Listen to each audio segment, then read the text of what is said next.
नमस्कार, मी विशाल परदेशी. या बुलेटिनमध्ये आपलं सगळ्यांचं स्वागत. रविवार असला तरी घडामोडी अगदी वेगाने घडताना दिसत आहेत आणि त्याच बातम्या आपल्याला जाणून घ्यायच्या. सुरुवात करूयात अमरावतीच्या बातमीने. अमरावतीच्या पालकमंत्री यशोमती ठाकूरांनी आज पत्रकार परिषद घेत फडणवीसांनी केलेल्या आरोपांवर प्रत्युत्तर दिले. तसंच फडणवीस बेजबाबदारपणे बोलत आहेत. त्यांच्या वक्तव्याला आमचा विरोध असून सगळ्यांवर गुन्हे दाखल केले जात असल्याचं यशोमती ठाकूर यांनी म्हटलंय. तर अमरावती आता शांत झाली असून कुणीही शांतता बिघडवू नये असं आवाहन यशोमती ठाकूर यांनी केलंय.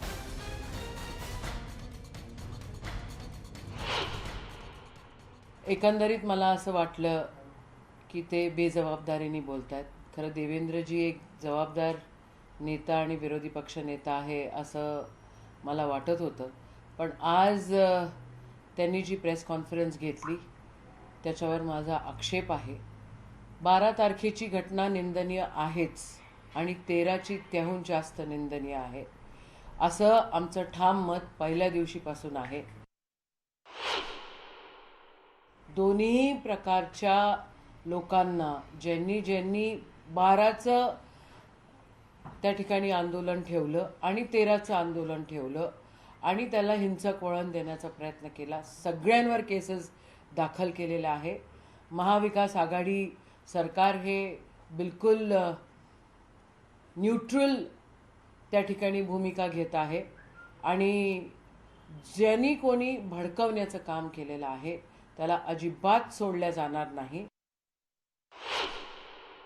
याच्या आधी पण बोलले, माझ्या ट्विटच्या मार्फत पण बोलले आणि आत्ता पण तुमच्यासमोर तेच बोलते आहे की आता अमरावती शांत झालेलं आहे. कोणीही बाहेरून येऊन आमच्या अमरावतीला भडकवण्याचं काम अजिबात करू नये. दोन्ही प्रकारच्या लोकांना त्या ठिकाणी त्यांच्यावर गुन्हे दाखल झालेला आहे. होम मिनिस्टर स्वतः या सगळ्या गोष्टींवर लक्ष ठेवून आहेत आणि सायबरचा जो रिपोर्ट आला होता तोही आपल्या सर्वांच्या समोर आहे की दोन्ही प्रकारचे कट्टरपंथी हे दोस्त आहे आणि सामान्य जनतेला वेठीस धरण्याचं काम या ठिकाणी होत आहे. ज्या लोकांनी 12 तारखेला आणि ज्या लोकांनी 13 तारखेला भडकवण्याचं आणि विस्फोटक करण्याचं काम केलं, सामान्य जनतेला वेठीस धरण्याचं काम केलं, त्यांना अजिबात सोडलं जाणार नाही. रजा अकॅडमी आणि कट्टरपंथी आणि पोलरायझेशन यांचा फायदा कोणाला होत असतो हे अख्ख्या हिंदुस्थानाला माहिती आहे.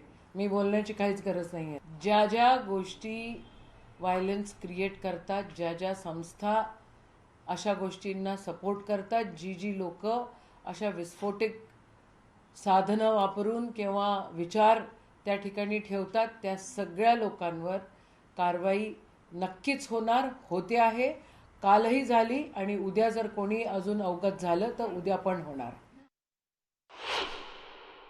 कोणीही परवानगी दिलेली नव्हती. मोर्चाची परवानगी नाकारलेली होती आणि त्या ठिकाणी इंटेलिजन्स कुठेतरी फेल झालं. का झालं हे खरं आम्हालाही आश्चर्याचं आहे आणि त्या सगळ्या गोष्टींची कारवाई आणि जर कोणी अधिकारी याच्यामध्ये जबाबदार असेल त्यांच्यावर पण कारवाई होईल. अमरावतीत घडलेल्या घटनेनंतर आज राज्याचे विरोधी पक्षनेते देवेंद्र फडणवीस यांनी अमरावतीचा दौरा करत घटनास्थळावरील नुकसानीची पाहणी करून नागरिकांशी चर्चा केली. यानंतर देवेंद्र फडणवीस यांनी पत्रकार परिषद घेत या हिंसाचारावर भाष्य करताना काही प्रश्न उपस्थित केले. आता मंत्री, पालकमंत्री सर्वच जण 12 तारखेची घटना डिलीट करून केवळ 13 तारखेची एकच घटना आहे असं चित्र निर्माण करतात. ते चित्र चुकीचं आहे. 12 तारखेची घटना घडली नसती तर 13 तारखेची घटना घडलीच नसती. आता सर्व कारवाई सुरू आहे ती 13 तारखेच्या घटनेसंदर्भात सुरू आहे. टार्गेट करून कारवाई केली जाते. भाजप नेत्यांना अटक केलं जात असल्याचा आरोप फडणवीस यांनी केला. इतके मोठे मोर्चे एकाच दिवशी शहराच्या राज्याच्या वेगवेगळ्या शहरांमध्ये निघतात. हे काही आत्ता ठरवलं आणि लगेच निघाले असे मोर्चे नाही आहेत. वेल प्लॅन्ड, योग्य प्रकारे योजना करून नियोजित अशा प्रकारचे मोर्चे आहेत आणि म्हणूनच इतके मोठे मोर्चे, मग नांदेड असेल, मालेगाव असेल, अमरावती असेल किंवा राज्यातले इतर भाग असतील, एकाच दिवशी एकाच वेळी हे मोर्चे निघाले आहेत. आणि म्हणून पहिल्यांदा तर याची चौकशी झाली पाहिजे. 13 तारखेलाही जी काही हिंसा झाली त्याचं मी समर्थन बिलकुल करणार नाही. कुठल्याच हिंसेचं समर्थन केलं जाऊ शकत नाही. पण हे सांगण्याचं कारण याकरता आहे की आत्ता राज्य सरकारमधले अधिकारी, अमरावती जिल्ह्यातले मंत्री, पालकमंत्री सगळे 12 तारखेची घटना डिलीट करून केवळ 13 तारखेची घटना जणू काही स्टँड अलोन घटना आहे अशा प्रकारचं चित्र जे तयार करतायत हे चित्र चुकीचं आहे. 12 तारखेची घटना डिलीट करता येत नाही. 12 तारखेची घटना घडली नसती तर 13ची घटना घडलीच नसती. संरक्षण मंत्री राजनाथ सिंग यांनी आज मुख्यमंत्री उद्धव ठाकरे यांच्या पत्नी रश्मी ठाकरे यांना फोन करून उद्धव ठाकरे यांच्या प्रकृतीची विचारपूस केली. उद्धव ठाकरे हे मानेच्या दुखण्याच्या उपचारासाठी गेल्या आठवड्यात HN रिलायन्स रुग्णालयात दाखल झाले. त्यांच्यावर यशस्वी शस्त्रक्रियाही झाली आहे. राजनाथ सिंग यांनी उद्धव ठाकरेंची ते भेट घेणार होते, मात्र त्यांच्यावर शस्त्रक्रिया झाल्यामुळे ही भेट घेणं शक्य झालेलं नाही आहे आणि त्यामुळे त्यांनी रश्मी ठाकरे यांना फोन करून उद्धव ठाकरेंच्या प्रकृतीची विचारपूस केली. याविषयी आपण बोलणार आहोत. आपल्याबरोबर आहेत आमच्या प्रतिनिधी प्रणाली कापसे. प्रणाली, काय माहिती याबद्दल? विशाल, आज केंद्रीय संरक्षण मंत्री राजनाथ सिंग हे मुंबईमध्ये आलेले होते. मुंबईच्या नेव्हल डॉकवर आज त्यांनी INS विशाखापत्तनम हिचं लोकार्पण केलेलं आहे. भारतीय बनावटीची ही युद्धनौका असून भारतीय स्टीलचा वापर करून ही युद्धनौका तयार करण्यात आलेली आहे. प्रोजेक्ट 15B अंतर्गत ही युद्धनौका तयार करण्यात आलेली होती आणि तिचं आज लोकार्पण होतं. त्यासाठी ते आलेले होते. खरं तर या कार्यक्रमाला मुख्यमंत्री उद्धव ठाकरे हे सुद्धा येणं अपेक्षित होतं, परंतु त्यांची प्रकृती सध्या बरी नसल्यामुळे आणि ते सध्या रुग्णालयात भरती असल्यामुळं ते काही या ठिकाणी आले नाही आणि म्हणून केंद्रीय संरक्षण मंत्र्यांची आणि महाराष्ट्राचे मुख्यमंत्री उद्धव ठाकरे यांची भेट होऊ शकली नाही. परंतु एक राजशिष्टाचार आहे. ज्यावेळेला संरक्षण मंत्री, केंद्रीय संरक्षण मंत्री मुंबईत आले आहेत, महाराष्ट्रात आलेले आहेत आणि महाराष्ट्राच्या मुख्यमंत्र्यांची प्रकृती चांगली नाही, अशा वेळी राजनाथ सिंग यांनी रश्मी ठाकरे यांच्याशी संवाद साधला फोन करून आणि त्यांना उद्धव ठाकरे यांच्या प्रकृतीची विचारपूस केलेली आहे. एक जेव्हा केंद्रीय पातळीवरचे नेते जेव्हा एखाद्या राज्यामध्ये जातात आणि त्यावेळेला जर अशा प्रकारची परिस्थिती निर्माण होत असेल तर ज्या पद्धतीचा संवाद हा होणं अपेक्षित आहे तशाच पद्धतीचे सलोख्याचे संबंध आणि तशाच पद्धतीचा संवाद आज केंद्रीय संरक्षण मंत्र्यांनी रश्मी उद्धव ठाकरे यांच्याशी साधला आहे. धन्यवाद प्रणाली या सगळ्या माहितीबद्दल. राजकारणात मतभेद असू शकतात, पण पक्षाच्या पलीकडे जाऊन नातेसंबंध जपणं आणि त्यात तर अशा वेळी एकमेकांची विचारपूस ठेवणं हे फार महत्त्वाचं असतं. त्या अनुषंगाने राजनाथ सिंग यांनी आज उद्धव ठाकरेंच्या प्रकृतीची विचारपूस करण्यासाठी रश्मी ठाकरे यांना फोन केला होता. यानंतर इथं वेळ झाली का ब्रेकची ब्रेक घेऊयात. पहा फक्त न्यूज 18 लोकमत.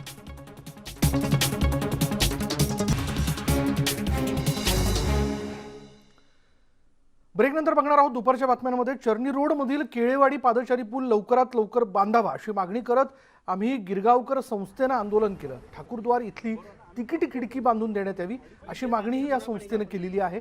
स्टेशन परिसरातील पंचतारांकित हॉटेलचा फायदा व्हावा असा प्रयत्न सुरू असल्याचा आरोप जो आहे तो गिरगावकरांनी केलेला आहे.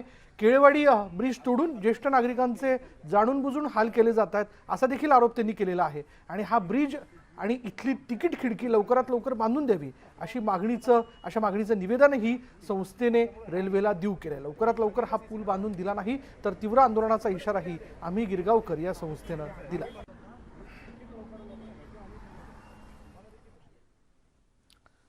पुढे बोलूयात. भारताचा स्वदेशी शॉर्ट व्हिडिओ शेअरिंग ॲप चिंगारीनं क्रिप्टो सोशल टोकन गारीसोबत क्रिप्टो करन्सी बाजारात धमाकेदार पदार्पण केलंय. सुपरस्टार सलमान खान चिंगारीचा ब्रँड अँबॅसिडर आहे. चिंगारी ॲप भारतात लोकप्रिय होत असून त्यानं सोशल मीडिया कॅटेगरीमध्ये बेस्ट ॲपचा पुरस्कार जिंकलाय. चिंगारी ॲप फक्त कंटेंट क्रिएटरमुळेच नाही तर दर्शक, ॲडव्हर्टायझर आणि डेव्हलपर्समुळे सफल बनलंय. गारीचा वापर भविष्यात इन ॲप करन्सी सोबतच गव्हर्नन्स टोकन म्हणूनही होऊ शकतो. याबाबत अधिक माहिती जाणून घेऊयात सौरभकडून.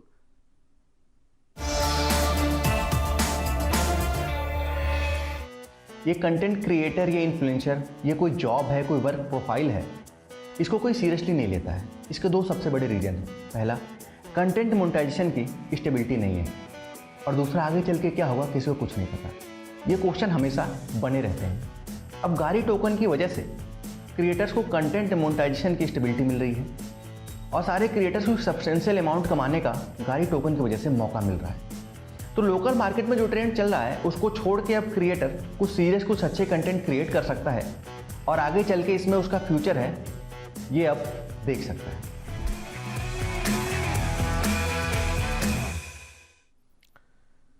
यानंतर दुपारच्या बातम्यांमध्ये इथेच थांबणार आहोत। पहा फक्त न्यूज 18 लोकमत।